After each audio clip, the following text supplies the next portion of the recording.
پہاڑی زبان میں اپڈیٹ سنیے۔ بھارت دے زیر تسلط جموں کشمیر دنیا دا وہ علاقہ ہے جتھے ناکردہ جرائم دی پاداش وچ قید و بندی صعوبتاں برداشت کرنے والے لوکاں دی تعداد سب تھی زیادہ ہے۔ 5 اگست 2019 جدو بھارت سن کشمیر دی خصوصی حیثیت کو ختم کرنا دا غیر قانونی، غیر آئینی اور یک طرفہ فیصلہ کی تھا، اس دی بعد نہ صرف قائدین حریت بلکہ کارکناں دی ایک بڑی تعداد کو گرفتار کر کے جیلاں وچ بند کر دیتا۔ ہن انہاں کو بھارتی غاصب حکومت کشمیر تھی کڑ کے بھارت دی دور دراز جیلاں وچ شفٹ کیتا جا رہا ہے۔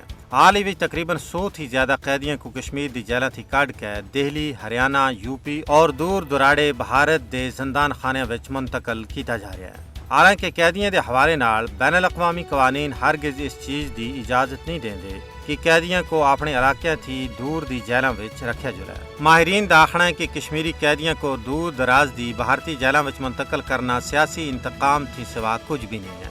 اس کے علاوہ اس اقدام دا مقصد انہاں دے گھر والیاں کو انہاں نال ملاقات تھی روکنا ہے اور ذہنی طور تے ٹارچر کرنا ہے، جیڑی سراسر قیدیاں دے حقوق دی خلاف ورزی ہے۔ ضمیر دے قیدیاں کو دور دراڑے بھارت دی جیلاں وچ منتقل کرنا کشمیریاں دے خلاف مودی دے مجرمانہ ذہنیت دی عکاسی کر دی ہے۔ کشمیری قیدیاں کو بھارت دے زندان خانے وچ منتقل کرنا انہاں دی زندگیاں کو خطرے وچ بنا دے مترادف ہے۔ کشمیری قیدیاں دے اہل خانہ ہندوستانی جیلاں وچ اپنے پیاریاں دی صحت اور زندگی دے حوالے نال شدید فکر مند ہیں۔